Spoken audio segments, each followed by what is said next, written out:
आदर, आदाब, अभिनंदन, आभार, नमस्कार। मैं सोमनाथ मिश्र टॉक शो विद सोम में आप सभी का स्वागत करता हूं।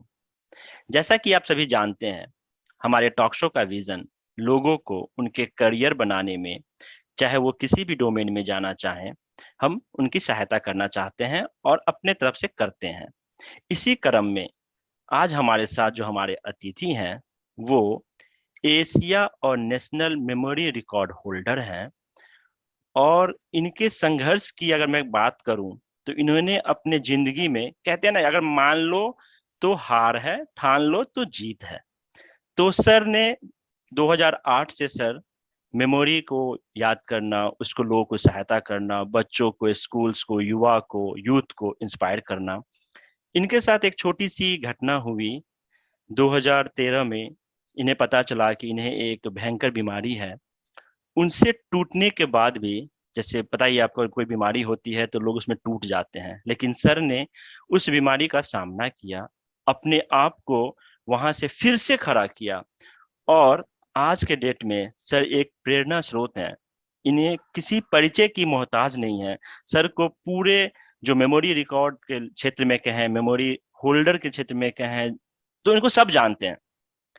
और युद्ध को कैसे करना चाहिए, अपनी तैयारी कैसे, चीजों को याद रखना चाहिए, चाहे वो किसी भी डोमेन के हो, क्योंकि मेमोरी रिकॉर्डिंग और याद करना, अपने आप को एक तरह से बनाना सभी को चाहिए होता है। चाहे वो मैं हूं, या कोई बच्चा हो, या कोई यूथ हो, या कोई पॉलिटिशियन हो, या कोई क्रिकेटर हो। तो ये ऐसा फील्ड है जो हर एक लोगों के काम आएगा। तो इसी संदर्भ में आज हमारी बातचीत होगी। तो मैं ज्यादा समय ना लूंगा, क्योंकि मैं चाहता हूं ज्यादा से ज्यादा सर बोलें इस बारे में, क्योंकि वो अनुभवी हैं। तो मैं आप लोगों के परमिशन से और टॉक शो विद सोम में डॉक्टर परमजीत सिंह सर का स्वागत करता हूं। स्वागत है सर टॉक शो विद सोम में। नमस्कार नमस्कार मिश्रा जी, कैसे हैं आप? सर मैं अच्छा हूं, आप बताएं। बस जी बहुत अच्छे, बस ऊपर वाले का आशीर्वाद है बिल्कुल सर। और सर सब कुछ अच्छा अच्छा चल रहा है। बिल्कुल बिल्कुल। सर आप तो एक प्रेरणा लायक स्रोत हैं। आप तो मतलब अपने आप में एक बिल्कुल, बच्चों के लिए कह लो, बड़ों के लिए कह लो, मेरे लिए खुद कह लो, कि एक इंस्पायरिंग हो कि यार सर ने कैसे कर लिया इतना संघर्ष के बाद भी। तो सर हाँ, थोड़ा थैंक सा यू। आप संक्षेप में अपना जर्नी बताते हुए लोगों को बताएं कि कैसे किया आपने। हाँ जी बिल्कुल। देखिए, सबसे पहले तो मैं शुरुआत मेमोरी से ही करूंगा और मेमोरी के बारे में मैं कहना चाहूंगा, memory is trainable. Memory is trainable और इसको कोई भी, किसी भी एज का, अगर किसी की एज 8 ईयर्स है, किसी की एज 80 ईयर्स है, तो कोई भी अपनी मेमोरी को ट्रेन कर सकता है। और जर्नी ही मेरी ऐसे स्टार्ट हुई थी। शायद किसी को विश्वास ना हो, आज की डेट में मैं भले ही national and Asia memory record holder हूं और मेरे अंडर में अब तक 14 स्टूडेंट्स ने रिकॉर्ड भी बनाए हैं, लेकिन मैं भी एवरेज स्टूडेंट ही रहा हूं अपने स्कूल टाइम में। आपको यकीन नहीं आएगा, 10th सेकंड डिवीजन था, 12th सेकंड डिवीजन था, ग्रेजुएशन मेरा सेकंड डिवीजन था और मेरा जो मास्टर था वो मेरा फर्स्ट डिवीजन था। ऐसा इसलिए था क्योंकि तब मेरी मेमोरी ट्रेन नहीं थी और तब मेमोरी के बारे में जानता नहीं था कि इसको कैसे ट्रेन किया जाए। तो ये बात ही 2008 की है। 8 में मैं एक दिल्ली के एक मार्केट में जनरली घूम रहा था और जैसा कि आपने देखा ना, मार्केट में बहुत से शॉपकीपर्स होते हैं जो बुक्स को सेल करते हैं। बिल्कुल। तो एक बुक सेलर था, सेकंड हैंड बुक सेल कर रहा था, साइड में, रोड साइड पे बैठा हुआ, जस्ट पुरानी बुक्स थी। तो जाते जाते बस मेरी नजर पड़ी और एक बुक थी, उसमें लिखा था कि आप अपनी मेमोरी को कैसे सुपर मेमोरी में कन्वर्ट करें। तो मैंने हल्की सी नजर डाली थी और मुझे लगा, एक सीधा विचार आया कि आप एक बुक पढ़कर हम अपनी मेमोरी को बढ़ा सकते हैं।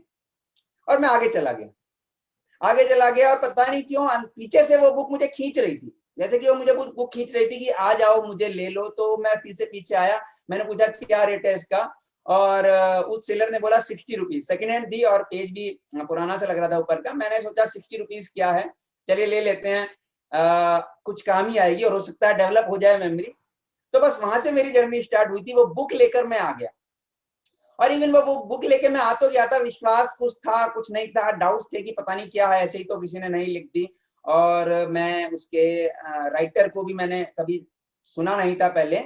तो उसके राइटर हैरी लॉरेन थे और फिर एक दिन मैंने टाइम निकाल के उसका पहला पेज पढ़ा और पहला पेज पढ़ते ही तो समझ लीजिए जैसे कि गूज बम्प्स होते हैं ना, हम्म, हमारे शरीर में जो रोम उठ खड़े होते हैं, वो उठ खड़े हुए कि अरे ऐसा कैसे हो गया, क्या वाकई है। तो उसको मैंने अप्लाई करा तो फर्स्ट चैप्टर से ही मुझे रिजल्ट्स आने स्टार्ट हो गए। फिर मुझे ऐसा लगा कि ये तो वाकई बहुत अच्छा है। उसको मैंने पढ़ना स्टार्ट करते करते करते उसको खत्म करके ही माना, सुपर। और उसको खत्म किया। फिर मैंने उसको फिर दोबारा खत्म किया, फिर मैंने उसको सेकंड टाइम मैंने उस बुक को बार बार पढ़ा और उसको मैंने अपनी लाइफ में अप्लाई करना स्टार्ट कर दिया।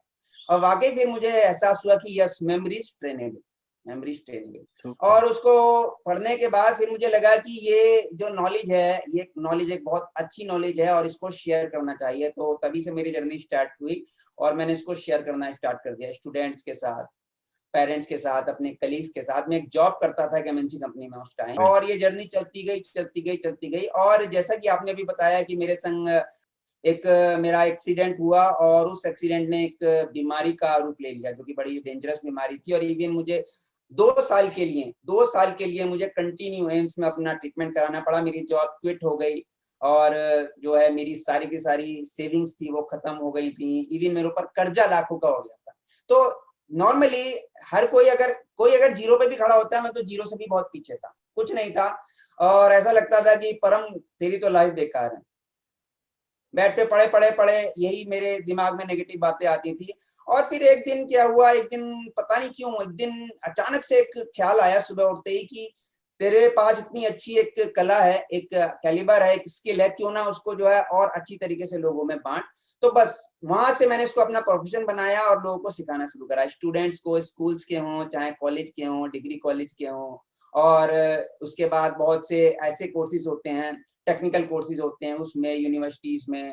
तो धीरे धीरे धीरे जो है करना शुरू किया और फिर रिजल्ट्स आपके सामने हैं। पहले नेशनल बना, फिर एशिया बना, और उसके बाद बहुत से स्टूडेंट्स के भी रिकॉर्ड्स बने। और बाद में लंदन की एक यूनिवर्सिटी ने मुझे अपनी इन मेमोरी टेक्निक्स के लिए डॉक्टरेट की डिग्री प्रोवाइड की। बिल्कुल। तो ये मेरी जर्नी है। और यानी कि इससे ये प्रूव होता है कि मेमोरी ट्रेनेबल। अगर मैं एक एवरेज स्टूडेंट होकर अपनी मेमोरी को इतना बूस्ट कर सकता हूँ तो कोई भी कर सकता है, कोई बिल्कुल भी सही कर कहा। सकता है। और जो स्टूडेंट्स हमारे पास आते हैं वो 8 ईयर्स से लेकर 80 ईयर्स के स्टूडेंट्स होते हैं। Perfect, perfect. तो सर एक बात बताया, जैसे आपने बताया कि 8 ईयर से लेके 80 ईयर्स तक के स्टूडेंट्स आते हैं आपके पास, तो क्या सेम मेमोरी टेक्निक अलग अलग टाइप के एज ग्रुप या अलग अलग टाइप के सब्जेक्ट्स को काम करता है वो? एक छोटा बच्चा 2.5 साल का बच्चा जो है वो आसानी से खाना भी सीख लेता है, बोलना भी सीख लेता है और चलना भी सीख लेता है। अब वो जब बड़ा होता है, वो अगर मान लो 3 साल का बच्चा 30 साल का होता है तो खाएगा वैसे ही, चलेगा वैसे ही और बोलेगा वैसे ही, राइट। जब वो 75 साल का होता है तभी भी उसका भैया तो सेम मेमोरी कॉन्सेप्ट ये है कि इसको कोई भी सीख सकता है, सेम टेक्निक सेम पैटर्न होते हैं और इसको प्रैक्टिस करते करते करते करते हम एक बहुत ही अच्छा लेवल अचीव कर सकते हैं। Super, super. तो सर एक बात बताएं कि कितने तरह के जनरली होते हैं मेमोरी टेक्निक्स, कोई लिमिट है मेमोरी इसका? टेक्निक्स, जी हाँ, मेमोरी टेक्निक्स कई तरीके के होते हैं, लेकिन मेमोरी टेक्निक्स कितने होते हैं उससे पहले आपको ये मैं बताना चाहूंगा कि मेमोरी टेक्निक्स काम कैसे करती है या ब्रेन हमारा काम कैसे करता है। जी ठीक जी। है ना। देखिए, ब्रेन को आप कंप्यूटर से कनेक्ट कर सकते हैं, कंप्यूटर से इसको समझ सकते हैं आप। कंप्यूटर आज की डेट में कंप्यूटर है, लैपटॉप है, इन सभी चीजों को हम सभी यूज करते हैं। आपने भी देखा है आज लॉकडाउन के टाइम में स्टडीज भी कंप्यूटर और लैपटॉप पर हो रही हैं। तो हमें क्या लगता है, हमें लगता है कि यार ये कंप्यूटर और लैपटॉप तो बड़ा जीनियस है, इसको तो सब कुछ मालूम है। भाई आप कुछ भी टाइप करते हो उसको वो बता देगा। आप पूछोगे उसे ताजमहल कहाँ है, हमें तो मालूम है क्योंकि हम इंडियन है कि वो आगरा में, लेकिन पूरे वर्ड में अगर टाइप करोगे वेयर इज ताजमहल तो बता देगा आगरा में। कंप्यूटर की एक लैंग्वेज है 1010, इसके अलावा तो कुछ है ही नहीं। तो बिल्कुल। उसी लैंग्वेज में वो चाहे तो आप कोई लैंग्वेज पूछ लीजिए, हिंदी पूछ लीजिए, इंग्लिश पूछ लीजिए, कर्नाटका, मलयालम, पंजाबी, बंगाली, इवन बाहर की भी कोई लैंग्वेज पूछ लीजिए, लेकिन वो आपको सब कुछ बताता है, कोडिंग एंड डिकोडिंग। सिमिलरली हमारा ब्रेन भी, हमारी मेमोरी टेक्निक्स भी इसी तरीके से काम करती है। हमारे ब्रेन की एक लैंग्वेज है जिसको हम बोलते हैं विजुअलाइजेशन।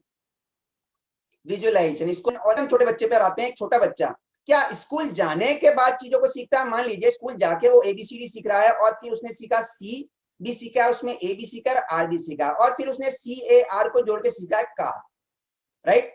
अभी आप मुझे ये बताइए कि वो जब कार सीख रहा है तो क्या वो कार उसको पहले से नहीं आती थी? स्कूल जाने से पहले उसको मालूम था ना ये कार है। उसने कार को देख के सीखा।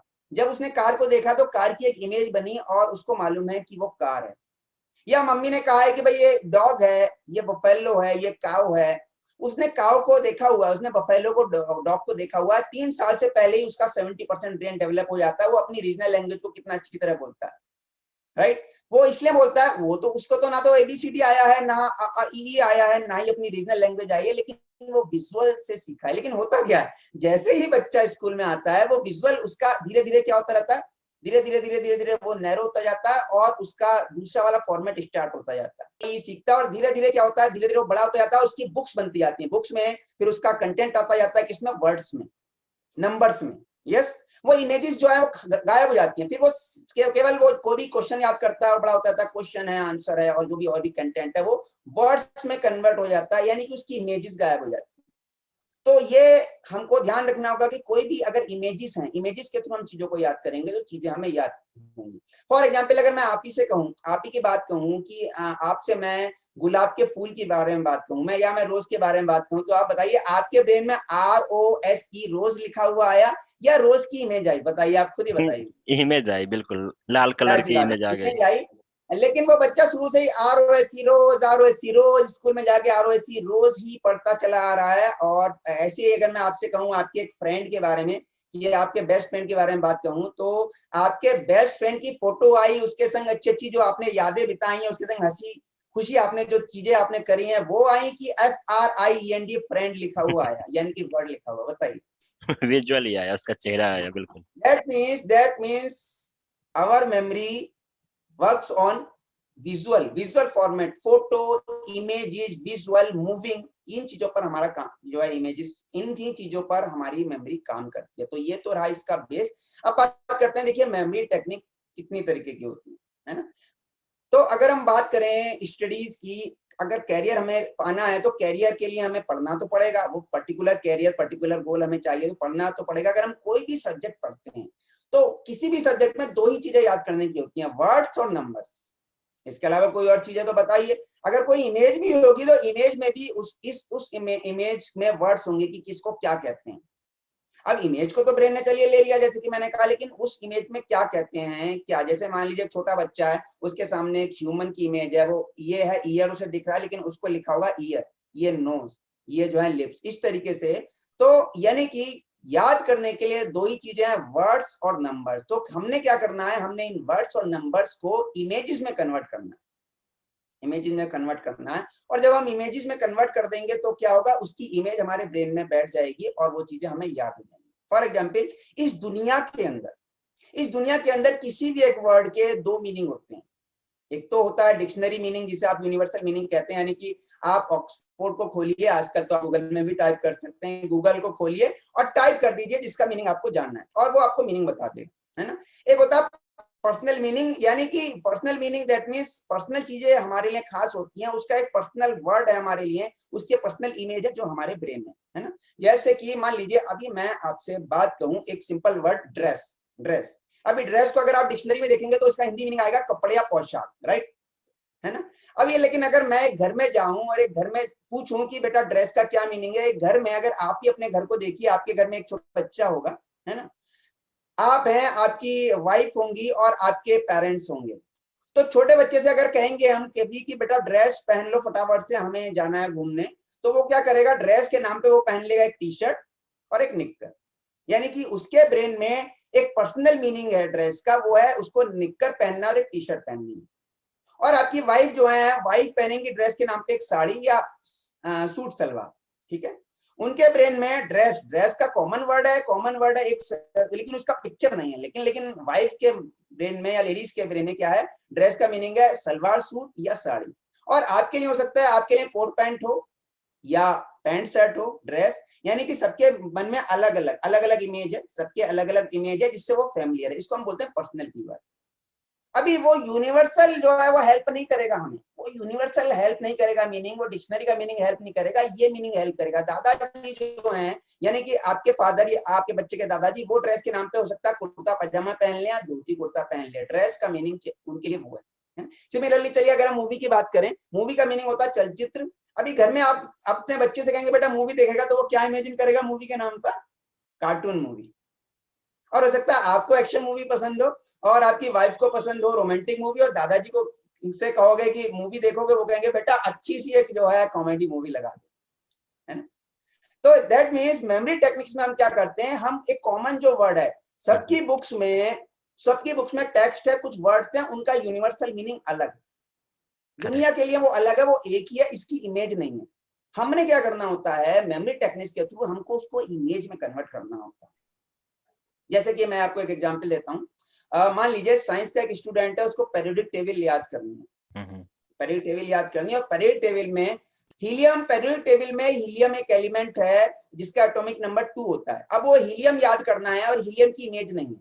हीलियम को आप डिक्शनरी में देखेंगे या गूगल पे देखेंगे तो वो क्या बताएगा, ये एक इनर्ट गैस है, ये एक इनर्ट एलिमेंट है और जिसका 2 एटॉमिक नंबर होता है, लेकिन वो हीलियम की इमेज नहीं आ रही है, क्योंकि हीलियम का तो वर्ड बाय मीनिंग एक है। हमने क्या करना है, हीलियम की एक इमेज बना देनी है जो हमारे लिए फैमिलियर हो। तो हीलियम का अगर हम हील बना देंगे, हील यानी कि लेडीज एक सैंडल पहनती हैं हाई हील की, तो आपको वो हील दिख रहा है, हील दिख रहा है। और सैंडल कितनी पहनती हैं वो, 2 होती हैं, एक पैर में टोटल 2 हो गई। तो आपको याद हो गया हीलियम से इमेज भी आ गई और उसका एटॉमिक नंबर कितना है, 2। आपको कनेक्ट हो गया, 2 एटॉमिक नंबर किसका, हीलियम का। आप कभी नहीं भूलेंगे कि हील से आपको हीलियम याद आ जाएगा जिसका एटॉमिक नंबर 2 है। बिल्कुल, ठीक है। तो इस तरीके से हम इसको याद कर सकते हैं। और टेक्निक्स कई तरीके की होती हैं, जैसे कि सबसे पहले जो मैंने आपको बताया था अभी कि एक पर्सनल कीवर्ड होगा तो उसको हम बोलते हैं पीके सिस्टम, यानी कि पर्सनल कीवर्ड सिस्टम। उसमें हम सीखते हैं कि कैसे पर्सनल कीवर्ड आप किसी भी वर्ड का बना सकते हैं, पीके सिस्टम जिसको हम बोलते हैं। उसके बाद एक लिंक मेथड होता है, लिंक मेथड। अभी लिंक मेथड जैसे कि ये एक लिंक है ना, ये एक लिंक है। अभी लिंक मेथड से अगर आप कुछ चीजों को याद करेंगे तो वो क्यों हेल्पफुल होता है, वो इसलिए हेल्प होता है, लिंक से करी हुई चीजें हमेशा याद रहती हैं। लिंक का मतलब ये होता है अगर क्वेश्चन से आंसर आपने लिंक कर दिया तो क्वेश्चन आपके सामने आएगा तो अपनी लिंक आइटम को अपने आप साथ में ले लेगा। फॉर एग्जांपल अगर मैं ही किसी बच्चे से पूछूं टॉम एंड, चलिए आपसे पूछता हूँ टॉम एंड, अगर मैं पूछूंगा तो बताइए, आप ही बता देंगे जेरी। यस, क्योंकि वो इतना स्ट्रॉन्गली लिंक है, मैंने टॉम की बात बताई और जेरी आपके ब्रेन से खुद ही आ गया, राइट। तो ये एक लिंक मेथड है, लिंक मेथड है। इसी तरीके से अगर मैं आपसे बोलूं गणपति बप्पा, आप क्या बोलेंगे, आपको भी पता है, जबकि आपने इसको याद नहीं करा, आपने रटा नहीं, वो लिंक से इस तरीके से कनेक्टेड है। तो ये एक लिंक मेथड होता है। तो लिंक से हम चीजें याद करेंगे, ये लिंक मेथड होता है। तो क्वेश्चन है तो आंसर सामने आ जाएगा, आंसर है तो क्वेश्चन सामने आ जाएगा। फॉर एग्जांपल सिंपली अगर मैं कहूं, एक सिंपल सी एक कैपिटल ले लेता हूं, स्टेट कैपिटल पंजाब, और पंजाब की कैपिटल चंडीगढ़ है ना। अभी पंजाब की कैपिटल चंडीगढ़ आपको हमें तो याद है, लेकिन अगर किसी छोटे बच्चों को याद करनी हो और याद करने के लिए वो क्या करेगा, वो रटेगा पंजाब की कैपिटल चंडीगढ़, पंजाब की कैपिटल चंडीगढ़। और टीचर्स क्या कहते हैं, पेरेंट्स क्या कहते हैं, बेटा समझ के याद करो। लेकिन आधे से ज्यादा सब्जेक्ट्स में समझने के लिए तो कुछ है ही नहीं। अभी पंजाब की कैपिटल चंडीगढ़ है, इसमें क्या समझेंगे। करेक्ट। बच्चा एक ही चीज करेगा, पंजाब की कैपिटल चंडीगढ़, पंजाब की कैपिटल चंडीगढ़, और कुछ टाइम बाद भूल जाएगा। लेकिन अगर हम इसको लिंक मेथड से याद करें और कोई, तो उससे एक छोटा सा बच्चा भी नहीं भूलेगा। पहले तो हम पंजाब का एक पीके बना दें, पंजाब से मिलता जुलता आपको पंक्चर याद आ जाएगा, पंक्चर टायर में पंक्चर होता है, और चंडीगढ़ से चांद याद आ जाएगा, है ना। पहले हमने पीके बना दिया, उसको लिंक कर दिया। तो बस इमेजिन करना है आपको कि आप अपनी छत पे बैठे हुए चांद को देख रहे थे, रात में अचानक से चांद में पंचर हो गया, चांद में पंचर हो गया, और जैसे बलून से हवा निकल जाती है वो शू करके श्रिंक हो जाता है, तो वैसे ही चांद पूरे आसमान में शू करके श्रिंक होके वो छोटा सा हो गया। तो आपसे जैसे ही कोई पूछेगा पंजाब की कैपिटल, तो आपको पंजाब से पंक्चर याद आ जाएगा। पंक्चर किसमें हुआ था, चंडीगढ़, चांद में, और आपको याद आ जाएगा चंडीगढ़। तो ये एक लिंक मेथड है। सिमिलरली देखिए, उसी तरीके से हम स्टोरी मेथड को याद कर सकते हैं। स्टोरी मेथड में क्या है, चीजों को कनेक्ट करके हम किसी भी लंबी सी लिस्ट को याद कर सकते हैं। और स्टोरी का इतना इम्पैक्ट पड़ता है स्टूडेंट्स पे, स्टोरी तो हमारे लिए फैमिलियर है ना। हम छोटे छोटे होते हैं, दादी कहती हैं, दादी हमें कहानी सुनाती है, नानी हमें कहानी सुनाती है, एक राजा था, और हम इमेजिन करते हैं राजा के बारे में। और दादी कहती हैं वो एक बहुत बड़े महल में रहता था, तो हम इमेजिन करते हैं बहुत बड़ा महल, है ना। यानी कि वो इमेजिनेशन चल रही है, पूरी स्टोरी ब्रेन में चल रही है बच्चे के, और वो बच्चा सेम स्टोरी आपको सुना देगा केवल एक बार सुनाने के बाद, तो पूरी स्टोरी याद होगी। तो वो स्टोरी क्यों याद हुई, वो स्टडीज में क्यों नहीं याद कर पा रहा। इसी तरीके 2 घंटे की मूवी क्यों याद है बच्चे को, लेकिन 2 घंटे की स्टडीज क्यों नहीं याद कर पा रहा। ये डिफरेंस हमको सीखना पड़ेगा। दैट मीन्स हमें अपने स्टडी मटेरियल को, जो कि स्टिल है, जो कि जिसकी इमेजेस नहीं है, उसको मूविंग में और इमेजेस में अगर हम बदल देंगे, तो जैसे 2 घंटे वो मूवी चलती है ना हमारे सामने, सारे के सारे एक के बाद एक के बाद एक के बाद एक के बाद एक के बाद हमारे पास विजुअल्स आते रहते हैं, वो हमें याद हो जाती है। तो अगर हम उसे कन्वर्ट कर देंगे और मूविंग बना देंगे, तो वो हमें याद हो जाएगी सिंपल। तो इसी तरीके से जैसे मैंने आपको पीके सिस्टम बताया, उसके बाद लिंक मेथड बताया, स्टोरी मेथड है, उसी तरीके से शेप मेथड है। शेप मेथड में क्या करते हैं, हम नंबर्स को कन्वर्ट कर देते हैं इमेजेस में, शेप में। जैसे कि अभी आप, हो सकता है आपके मन में एक थॉट आ रहा होगा कि आपने तो चीजों को चलो याद करना बता दिया, वर्ड्स को, नंबर्स को कैसे याद करेंगे, है ना, नंबर्स की तो कोई इमेज है नहीं। तो शेप मेथड में हम नंबर्स को जो है इमेजेस में कन्वर्ट कर देते हैं। यानी कि जैसे कि मान लीजिए 1 है, अभी 1 आप बताइए 1 की इमेज पेन से मिलती है, बिल्कुल बिल्कुल ऐसा लग रहा है, तो हम 1 की इमेज पेन रख देंगे और हमें याद हो जाएगा कि 1 दैट मींस पेन। तो कहीं भी अगर हमें 1 याद करना होगा लाइफ टाइम, तो 1 की जगह हम इमेज पेन की बना लेंगे और पेन को आपको बताते टाइम में 1 में कन्वर्ट कर दूंगा। उसी तरीके से मान लीजिए 2 है, अभी 2 की इमेज जो है, 2 की इमेज आपकी स्वयं से मिलती है, जो होता है हंस का, हंस जो होता है उसका ऐसे करके लंबी सी गर्दन होती है, वो 2 से मिलता है। इसी तरीके लेडीज हैं, अगर लेडीज याद करना चाहें तो किचन में वो चिमटा यूज करती हैं, चिमटे में 2 जो होती हैं साइड्स होती हैं जिससे वो रोटी पकड़ होती है, कैंची में 2 प्लेट्स होते हैं, इमेज ले लिया हमने। तो जैसे ही आपको 2 नंबर कहीं याद करना हो, बस आप उसको कन्वर्ट कर दीजिए ब्रेन में, सीजर्स में या फिर चिमटे में और या फिर स्वैन में। तो इस तरीके से आप कन्वर्ट। अब 3 है, जैसे अभी 3 से आपको क्या याद आ जाएगा, शिव जी के हाथ में त्रिशूल, त्रिशूल में 3 बनाता है ना। अभी 4 को टेबल से आप याद कर लेंगे, क्योंकि टेबल में 4 जो होते हैं 4 फुट होते हैं, ठीक है। अभी 5 है, तो आप अगर बॉक्सिंग ग्लव्स ले लें और उसको हाथ में पहन लें, तो उसमें 5 फिंगर्स के लिए स्पेस होता है ना। और 6 है, 6 अगर डाइस है, सारे बच्चे लूडो खेलते हैं, सबको मालूम है लूडो में 6 नंबर्स तक ही मैक्सिमम होता है। 7 पे आपने स्ट्रीट लाइट देखी है, स्ट्रीट लाइट क्या बनाती है, उसकी जो लाइट होती है वो पोल के संग 7 बनाती है। 8 में आप मेरे चश्मे को देख लीजिए और आप समझ जाएंगे कि 8 पर हमें क्या लेना है। 9 को लॉलीपॉप है, छोटा बच्चा लॉलीपॉप चूसता है, उसे कभी नहीं भूलेगा लॉलीपॉप, लॉलीपॉप 9 बनाता है। बैट बॉल भी हम सब खेलते हैं, 10 पे आप बैट बॉल लगा लीजिए, 11 पे आप वुडन लेडर लगा लीजिए। तो ऐसे चलिए पूरा मैं 12 भी ले लेता हूँ, 12 पर आप वॉच लगा लीजिए, वॉच में कितने बजाती है कोई भी घड़ी, 12 बजाती है। तो इस तरीके से देखिए मैंने नंबर्स को भी कन्वर्ट कर दिया इमेजेस। तो यानी कि वर्ड्स और नंबर्स को आपको कन्वर्ट करना है। मेथड और भी बहुत सारे हैं, और जैसे कि एक रोमन रूट मेथड होता है जिसमें हम किसी रूट को जो है याद कर लेते हैं और रूट की हेल्प से कोई भी लंबी सी लिस्ट याद कर सकते हैं।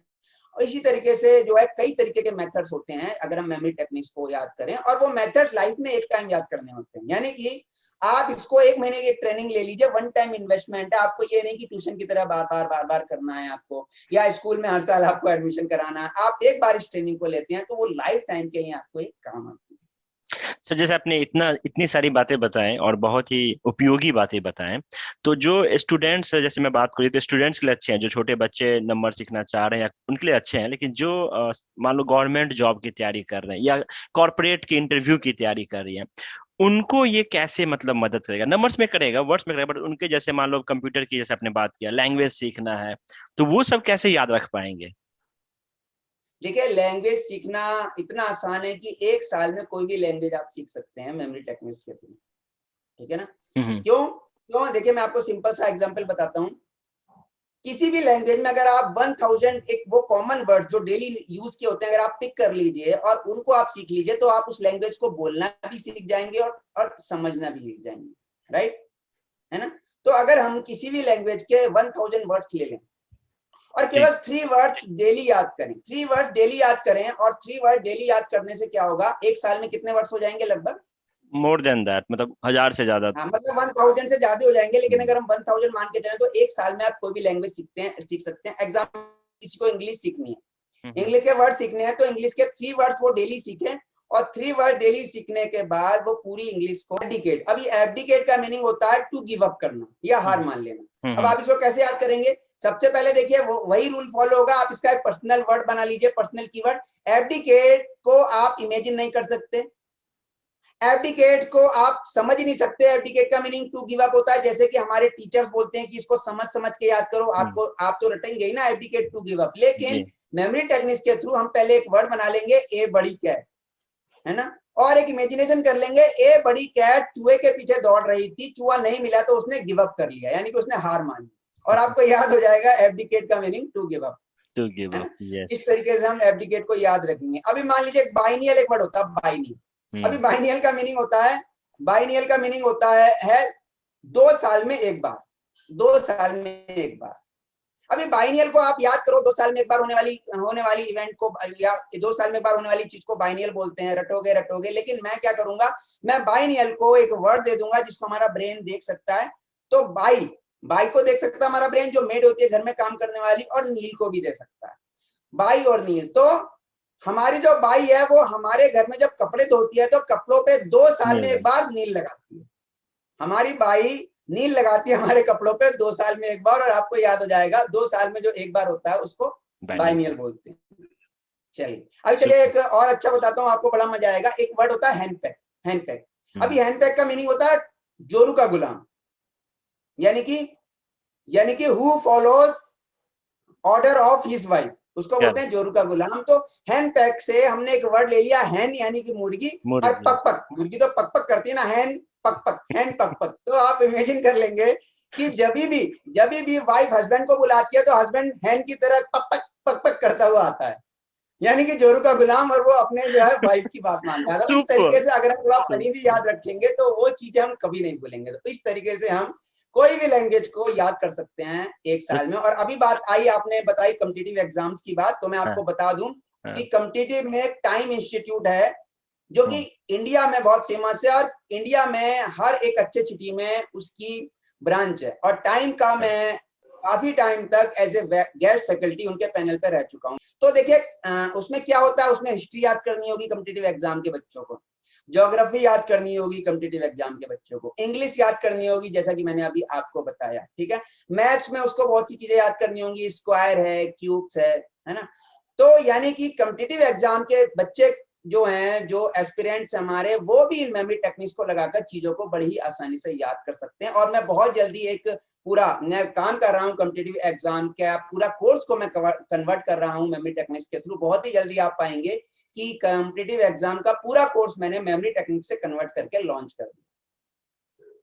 सुपर, बहुत अच्छा सर। सर ये बताएं, जैसे आपके पास एक्सपर्ट है, आप किसी भी वर्ड्स को इमेज में कन्वर्ट कर देते हैं, लेकिन जैसे आम इंसान की बात करें, जैसे मैं अपनी बात करूं, तो मैं फिर ये कैसे करूंगा? मतलब क्योंकि वर्ड्स तो अनलिमिटेड है, वर्ड्स का तो कोई लिमिट है नहीं सर। तो हर एक वर्ड्स को कन्वर्ट करने की स्किल्स कैसे आएगी लोगों के बीच में? हाँ, उसकी स्किल, ठीक है, उसका जवाब मैं आपको देता हूँ। देखिए 1981 में बहुत बड़ी रिसर्च हुई थी, और किसी भी रिसर्च के लिए सबसे बड़ा प्राइज होता है नोबेल प्राइज, ठीक है। 1981 में एक रिसर्च हुई थी कि ब्रेन कैसे काम करता है, ब्रेन के फंक्शंस कैसे काम करते हैं, ठीक है। और वो रिसर्च जो की थी उनका नाम था रॉजर स्पेरी। उन्होंने बताया था कि ब्रेन हमारा भले ही फिजिकली एक स्ट्रक्चर लगता है, देखने में एक होता है, लेकिन वो एक्चुअली फंक्शन के हिसाब से अगर हम देखें उसको, तो वो 2 पार्ट्स में डिवाइड है, राइट ब्रेन और लेफ्ट ब्रेन, ठीक है।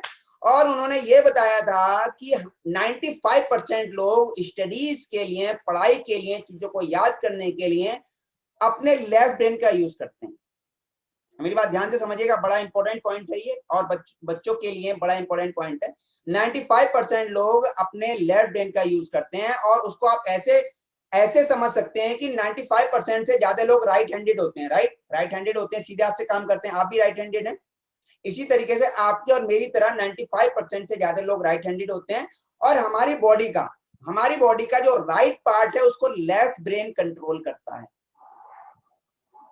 और लेफ्ट पार्ट को हमारा राइट ब्रेन कंट्रोल करता है। अब आप सोचेंगे थोड़ी सी अजीब सी बात नहीं हो गई, ऐसा कैसे हो गया, है ना। चलो उसको मैं इन शॉर्ट बता देता हूँ। एक्चुअली होता क्या है, हमारे पूरे बॉडी में एक नर्वस सिस्टम होता है, यानी कि हमारे बॉडी में नर्व सेल्स हैं, तभी तो हमारे ब्रेन को पता चलता है कहीं भी कुछ हुआ। मान लीजिए आपके पैर में कांटा लगता है, और कांटा लगने के बाद जैसे ही कांटा लगता है तुरंत आपके ब्रेन को पता चल जाता है ना, और आप अपना पैर हटा लेते हो, है ना, ऐसा ही होता है ना। तो वो कैसे पता चलता है? वो पता चलता है नर्वस सिस्टम के थ्रू, यानी कि आपकी पूरी बॉडी में न्यूरॉन्स का एक जाल बिछा हुआ है, वो न्यूरॉन से वो इंफॉर्मेशन एक न्यूरॉन से दूसरी से तीसरी होते हुए आपके ब्रेन में जाती है।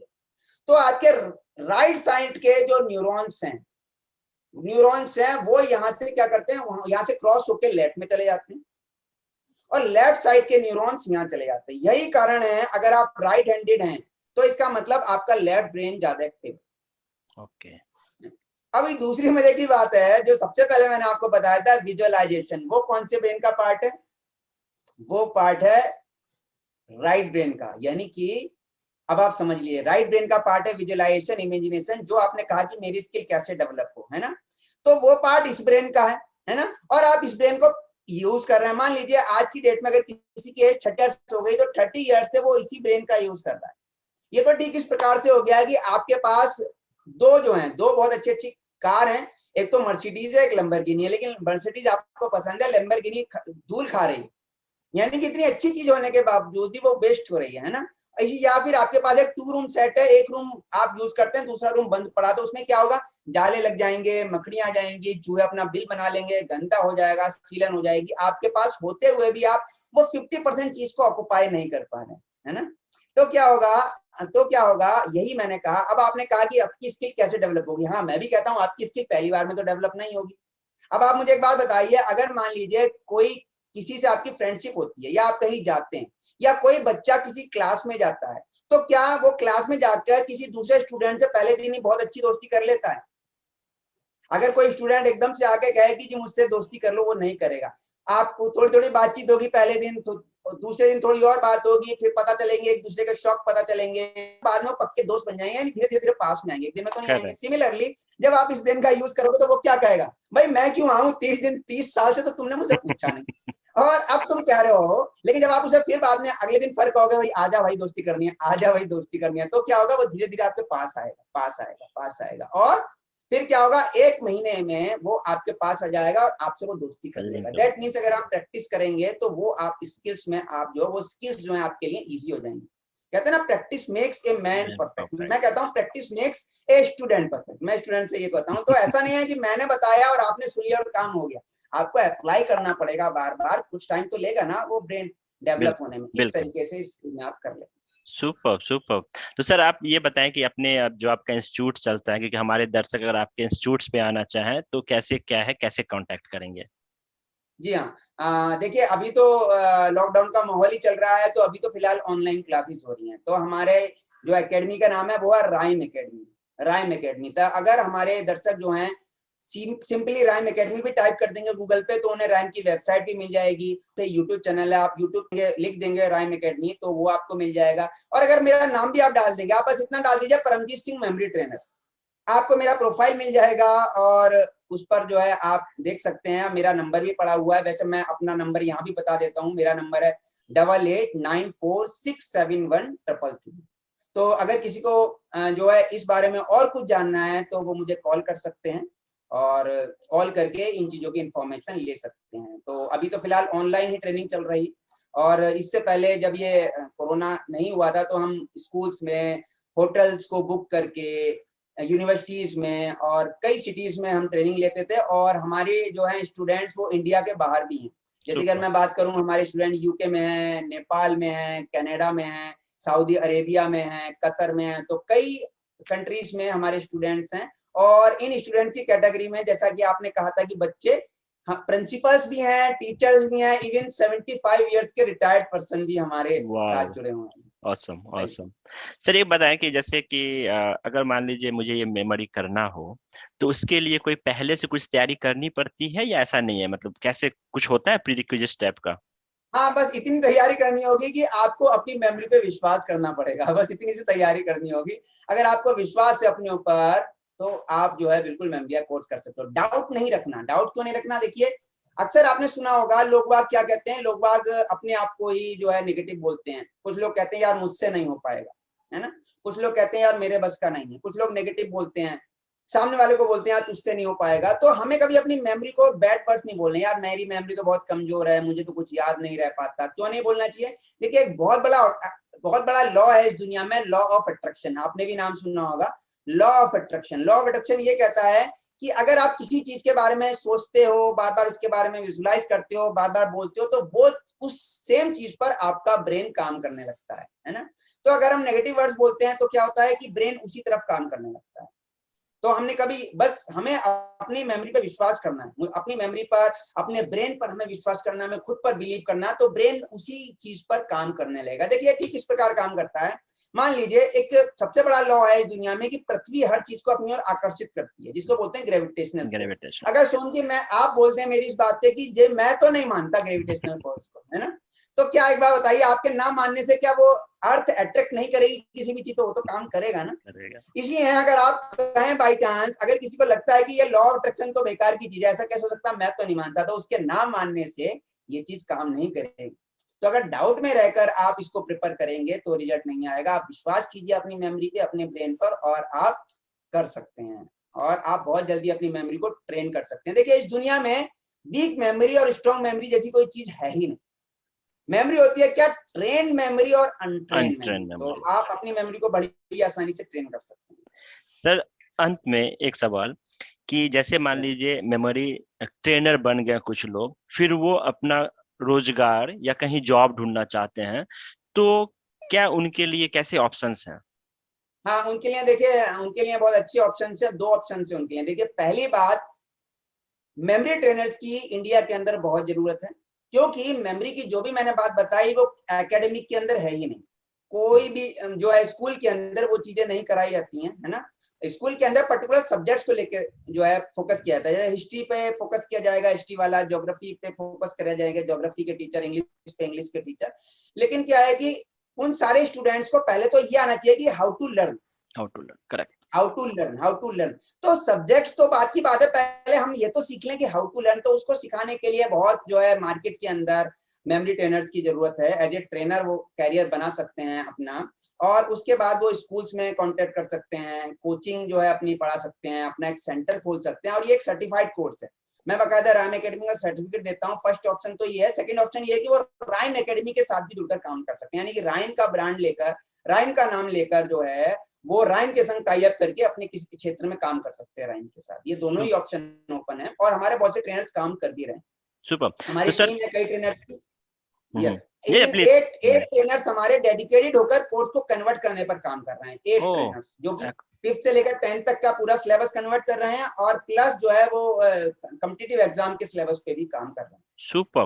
तो सर ये बताएं, जैसे रैम आपकी एकेडमी है, तो ऐसे इंडिया के अंदर कितने एकेडमी होंगे? कुछ और भी है या नहीं है? आप अकेले ऐसे रैम एकेडमी है? नहीं, देखिए, मेमोरी ट्रेनर्स तो और भी हैं, और भी कुछ कंपनीज हैं, और भी कुछ कंपनीज हैं, लेकिन बहुत ही कम कंपनीज हैं। ये समझ लीजिए कि इतनी कम होंगी कि अगर आप अपने हाथों को ऐसे कर लें तो आप अपने हाथों की सारी उंगलियां कवर नहीं कर पाएंगे। पूरी इंडिया में केवल इतनी है। ओके ओके सर, मुझे पता है कि आपकी 11 बजे से मीटिंग थी, सॉरी आपकी लेट हो गई। तो सर लास्ट में आप जो लास्ट वर्ड्स कहें, क्लोजिंग कमेंट्स कहें, क्या कहना चाहेंगे? देखिए, लास्ट में मैं बस यही कहना चाहता हूं अपने दर्शकों के लिए कि sky is the limit, sky is the limit. That means कि देखिए, स्काई आपको दिखाई तो देता है, लेकिन आप जितना आगे जाएंगे, जितना ऊपर पढ़ेंगे, जितना ऊपर चढ़ेंगे, वो स्काई कभी खत्म नहीं होता। ठीक है, तो बस आप लोग आगे बढ़ते रहिए, आप अपने आप को लिमिटेड मत कीजिए। आप उस एक हाथी की तरह नहीं बनिए। एक हाथी होता है जो बचपन में छोटा सा होता है, और उसका मालिक जो है उसको एक रस्सी से बांध देता है, पतली सी रस्सी से, और वो क्या है, वो उस रस्सी को उस टाइम नहीं तोड़ पाता। फिर वो हाथी बड़ा हो जाता है, वो इतना यंग हो जाता है, अपने मालिक से कई गुना बड़ा हो जाता है, और तभी भी वो मालिक उसे उसी रस्सी से बांध रहा है। अब उसी रस्सी से बांध रहा है, लेकिन वो नहीं तोड़ पा रहा है, क्योंकि बचपन में उसका एक बिलीफ बन गया था, उसने अपनी लिमिट बना ली थी कि मैं इसको नहीं तोड़ पाऊंगा, और वो आज भी नहीं तोड़ पा कोशिश रहा ही है। नहीं करता है। लेकिन आप लोगों के लिए क्या है, आप लोगों के लिए बहुत अपॉर्चुनिटीज हैं। और लास्ट में देखिए, एक चीज और बताना चाहूंगा, अगर कैरियर पॉइंट ऑफ व्यू से जिस तरीके से कोरोना में बहुत सी चीजें नेगेटिव आई हैं, तो एक बहुत बड़ी चीज पॉजिटिव आई है कि दुनिया जो है ऑनलाइन चीजों को समझना, एक जो है 14 इंच के मोबाइल पर, 14 इंच के लैपटॉप पर या 5 इंच के मोबाइल पर पढ़ना और सीखना जान चुकी है। तो अगर आप चाहें तो आप अपना घर बैठे बैठे अपना ये बिजनेस, अपना ये ट्रेनिंग जो है, इसको आप डेवलप कर सकते हैं, और पूरी दुनिया में कहीं तक भी जा सकते हैं। और ये एक बहुत अच्छी अपॉर्चुनिटी है। ठीक है, तो ये एक अच्छी अपॉर्चुनिटी है, plus sky is the limit. तो बस बढ़ते रहिए, आगे बढ़ते रहिए, मेरी शुभकामनाएं आपके साथ हैं।